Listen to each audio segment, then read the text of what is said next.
अस्सलामु अलैकुम। जमात 9 मज़मून जोग्राफिया सबक 1 दर्जा बंदी वाले नक्शे।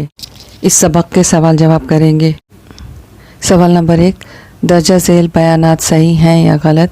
वजूहात के साथ लिखिए। अलिफ, दर्जा बंदी के नक्शों का अहम मकसद मकाम दिखाना होता है। जवाब, ये बयान गलत है। दर्जा बंदी के नक्शों का अहम मकसद किसी इलाके में किसी मुतगय्यर या आमिल जैसे दर्जा हरारत, बारिश, आबादी वगैरह की तकसीम दिखाना होता है।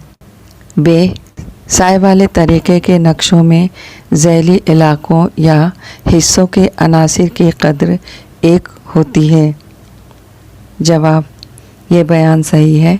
पहला पॉइंट, साए वाले तरीक़े के नक्शे में इलाके के किसी आमिल की सबसे कम और सबसे ज़्यादा कद्र का लिहाज करके उसकी 5 से 7 गिरोहों में तकसीम की जाती है। दूसरा पॉइंट, किसी ज़ैली हिस्से के अक्ल और आज़म कद्र को मलहूज़ रखते हुए ज़ैली हिस्से का मकाम मुनासिब गिरोह में मुतय्यन किया जाता है और उसके मुताबिक पूरे ज़ैली हिस्से के लिए मुतअल्लिका कदरी जमात फ़र्ज़ कर ली जाती है। इसलिए साए के तरीक़े के नक्शों में ज़ैली हिस्सों के अवामिल की कद्र एक होती है। जीम, साए वाले तरीक़े के नक्शे में अनासिर की कदरों के साथ टुकड़े नहीं बदलते। जवाब, ये बयान गलत है। पहला पॉइंट, साए वाले तरीक़े के नक्शे में इलाके के किसी आमिल की सबसे कम और सबसे ज़्यादा कद्र का लिहाज करके उसका 5 से 7 गिरोह में तयन किया जाता है। दूसरा पॉइंट, हर गिरोह की कद्र मुख्तलिफ होती है। तीसरा पॉइंट, इसलिए हर कदरी जमात की कद्र के लिहाज से उसका साया भी बदल जाता है। इसी हिसाब से साए वाले तरीक़े के नक्शे में अवामिल का साया भी बदलता है। दाल, साए वाले नक्शे बुलंदी ज़ाहिर करने के लिए इस्तेमाल किए जाते हैं। जवाब, ये बयान गलत है। पहला पॉइंट, जिन अवामिल की तकसीम गैर मुसलसल होती है, मसलन इंसानी आबादी, पालतू जानवर वगैरह अवामिल की तकसीम, ऐसे अवामिल की तकसीम के लिए साए वाला नक्शा इस्तेमाल किया जाता है। दूसरा पॉइंट, जिन अवामिल की तकसीम मुसलसल होती है उन्हें दिखाने के लिए मसावी कद्र के नक्शे का इस्तेमाल किया जाता है। तीसरा पॉइंट, बुलंदी एक मुसलसल आमिल है, इसलिए इसकी तकसीम दिखाने के लिए साए वाले नक्शे के बजाय मसावी कद्र का नक्शा इस्तेमाल किया जाता है। आबादी की तकसीम ज़ाहिर करने के लिए यकसा कद्र वाले नक्शे का इस्तेमाल होता है। जवाब, ये बयान गलत है। पहला पॉइंट, आबादी की तकसीम मुसलसल नहीं होती। दूसरा पॉइंट, इसलिए आबादी की तकसीम ज़ाहिर करने के लिए यकसा कद्र वाले नक्शे के बजाय साए वाले या नुकाती नक्शे का इस्तेमाल किया जाता है। वाव, नुकाती नक्शे में हर नुक्ते के लिए मुनासिब कद्र हो। जवाब, ये बयान सही है। आज़ादाना तौर पर मुंतशिर या बिखरे हुए अवामिल की कद्र के लिहाज से नुक्ते की शक्ल यानी जसामत मुकर्रर की जाती है। जे, यकसा कद्र वाले नक्शे यकसा कद्र वाले खतूत तैयार नहीं करते। जवाब, ये बयान गलत है। पहला पॉइंट, किसी आमिल की तकसीम गैर मुसलसल होती है तो उसे ज़ाहिर करने के लिए यकसा कद्र के खतूत इस्तेमाल किए जाते हैं। दूसरा पॉइंट, किसी उन्सुर के यकसा कद्र रखने वाले मकामात को एक यकसा कद्र के खतूत के साथ आपस में मुंसलिक करके जो नक्शे तैयार किए जाते हैं उन्हें यकसा कद्र वाले नक्शे कहते हैं। इस तरह यकसा कद्र वाले नक्शे यकसा कद्र के खतूत से तैयार किए जाते हैं। नुकाती तरीक़े का इस्तेमाल करके मुख्तलिफ जोग्राफियाई अनासिर की दर्जा बंदी दिखाई जा सकती है। जवाब, ये बयान सही है। पहला पॉइंट, नुकाती तरीक़े से नक्शे तैयार करते वक्त किसी जोग्राफियाई अनासिर की सिर्फ शुमारियाती मालूमात का इस्तेमाल किया जाता है।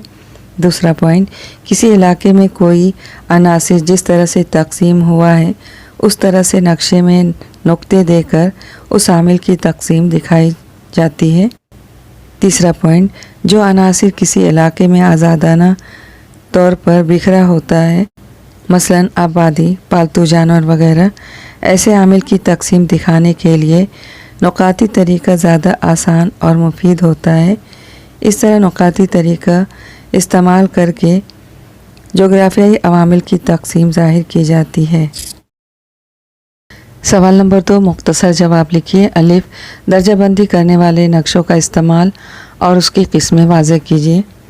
جواب، درجہ بندی کرنے والے نقشوں کا استعمال، درجہ بندی کرنے والے نقشوں کے ذریعے کسی علاقے میں مخصوص عوامل کی تقسیم کا خاکہ واضح ہوتا ہے۔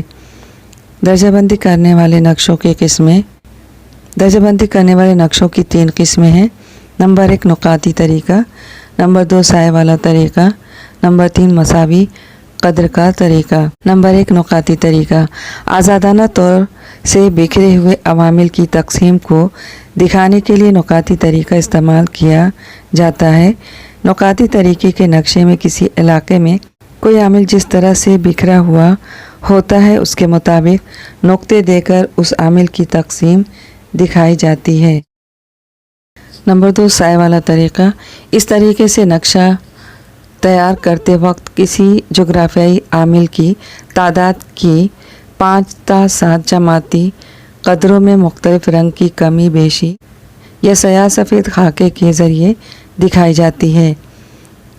تیسرا، مساوی قدر کا طریقہ، جب کسی عامل کی تقسیم مسلسل ہوتی ہے تو اسے ظاہر کرنے کے لیے مساوی قدر کا طریقہ استعمال کرتے ہیں، مثلا بلندی، درجہ حرارت، بارش وغیرہ۔ مساوی قدر کے طریقے کے نقشے میں متعلقہ عامل کی تقسیم کو مساوی قدروں کے خطوط کی مدد سے دکھایا جاتا ہے۔ ب، یکساں قدر والے نقشے اور سائے والے نقشے کے طریقے میں فرق بتائیے۔ اس کے لیے 2 کالم بنائیں گے۔ پہلے کالم میں یکساں قدر والے نقشے کا طریقہ، دوسرے کالم میں سائے والے نقشے کا طریقہ۔ پہلے کالم میں پہلا پوائنٹ، عوامل کے اعداد و شمار کی تقسیم کو یکساں قدر والے خطوط کے ذریعے پیش کیا جاتا ہے۔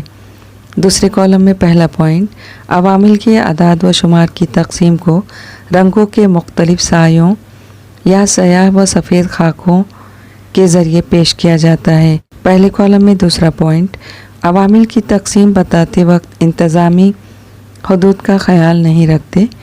دوسرے کالم میں دوسرا پوائنٹ، عوامل کی تقسیم بتاتے وقت انتظامی حدود کا خیال رکھا جاتا ہے اور ہر انتظامی حدود یا علاقے کے اندر عامل کی تقسیم پیش کی جاتی ہے۔ پہلے کالم میں تیسرا پوائنٹ، قریب قریب کھینچے گئے خطوط عامل کی تیز تر تبدیلی کو پیش کرتے ہیں اور دور دور کھینچے گئے خطوط عامل کی سست تر تبدیلی کو پیش کرتے ہیں۔ دوسرے کالم میں تیسرا پوائنٹ، گہرے سائے یا خاکے عامل کی کثیر تعداد یا گنجانیت اور کم گہرے سائے یا خاکے کے عامل کی کمی اور کم گنجانیت کو پیش کرتے ہیں۔ پہلے کالم میں چوتھا پوائنٹ، عام طور پر مقامات کی بلندی، درجہ حرارت، ہوا کا دباؤ اور بارش کی تقسیم کو مساوی قدر والے نقشوں کے ذریعے پیش کیا جاتا ہے۔ دوسرے کالم میں چوتھا پوائنٹ، عام طور پر آبادی کی گنجانیت یا کسی عامل کی گنجان پن کو سائے کے طریقے سے پیش کیا جاتا ہے۔ جیم، علاقائی آبادی کے عناصر کی درجہ بندی ظاہر کرنے کے لیے کون سا طریقہ مناسب ہوگا، وجہ کے ساتھ بتائیے۔ جواب، پہلا پوائنٹ، علاقائی آبادی کے عناصر کی درجہ بندی ظاہر کرنے کے لیے نقاطی طریقہ یا سائے والا طریقہ مناسب ہوگا۔ دوسرا پوائنٹ، آبادی کی تقسیم غیر مسلسل ہوتی ہے اور یہ عامل علاقے میں آزادانہ طور سے بکھرا ہوا ہوتا ہے۔ تیسرا پوائنٹ، نقاطی طریقہ، نقاطی طریقے کے نقشے میں علاقائی آبادی جس طرح بکھری ہوئی ہوتی ہے اس کے مطابق نقشے میں نقطہ لگا کر आबादी को जाहिर किया जाता है।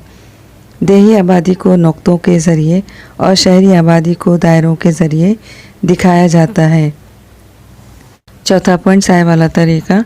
साय वाले तरीके के नक्शे में आबादी जाहिर करते वक्त ज़हरी इलाकों का ध्यान रखा जाता है। आबादी की सबसे कम तादाद और सबसे ज़्यादा तादाद के लिहाज से 5 ta 7 गिरोही दर्जात मुतय्यन किए जाते हैं। हर गिरोह की मिक़दार अलग होती है, इसलिए हर ग्रुप के कद्र के लिहाज से रंग का अलग अलग साया इस्तेमाल किया जाता है। इस तरह ज़हरी इलाकों की आबादी की तकसीम ज़ाहिर की जाती है। सवाल नंबर 3, दर्जा झेल मालूमात के लिए नक्शों के किन तरीक़ों का इस्तेमाल होगा? अलिफ, ज़िला में गेहूं की पैदावार तालुकों के तनाजुर में। जवाब, साय वाले नक्शे का तरीका। बे, ज़िले में ज़मीन की बुलंदी की तकसीम। जवाब, मसावी कद्र वाले नक्शों का तरीका। जीम, रियासत में पालतू जानवरों की तकसीम। जवाब, नुकाती नक्शे का तरीका। दाल, भारत की आबादी के गुंजानपन की तकसीम। जवाब, साय वाले नक्शे का तरीका।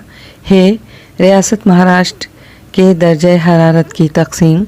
जवाब, मसावी कद्र वाले नक्शे का तरीका। सवाल नंबर 4, ज़िला कोल्हापुर के आबादी की तकसीम करने वाले नक्शे का मुताला करके दर्जा झेल सवालों के जवाब लिखिए। ये नक्शा दिया हुआ है, इस नक्शे का मुताला करके दिए हुए सवाल का जवाब लिखना है। अलिफ, ज़िला की आबादी की दर्जाबंदी किस तरीके से दिखाई हुई है? जवाब, ज़िला की आबादी की दर्जाबंदी नुकाती तरीके से दिखाई हुई है। बे, सिमत के एतबार से गुंजान से वीरान आबादी की दर्जाबंदी वाज़ेह कीजिए। जवाब, मशरिक़ के तालुकों जैसे शिरोल, हाथकंगले, कोल्हापुर में सबसे ज़्यादा गुंजान आबादी है। जुनूबी और मगरबी तालुकों में आबादी का गुंजानपन बतदरीज कम होता जा रहा है।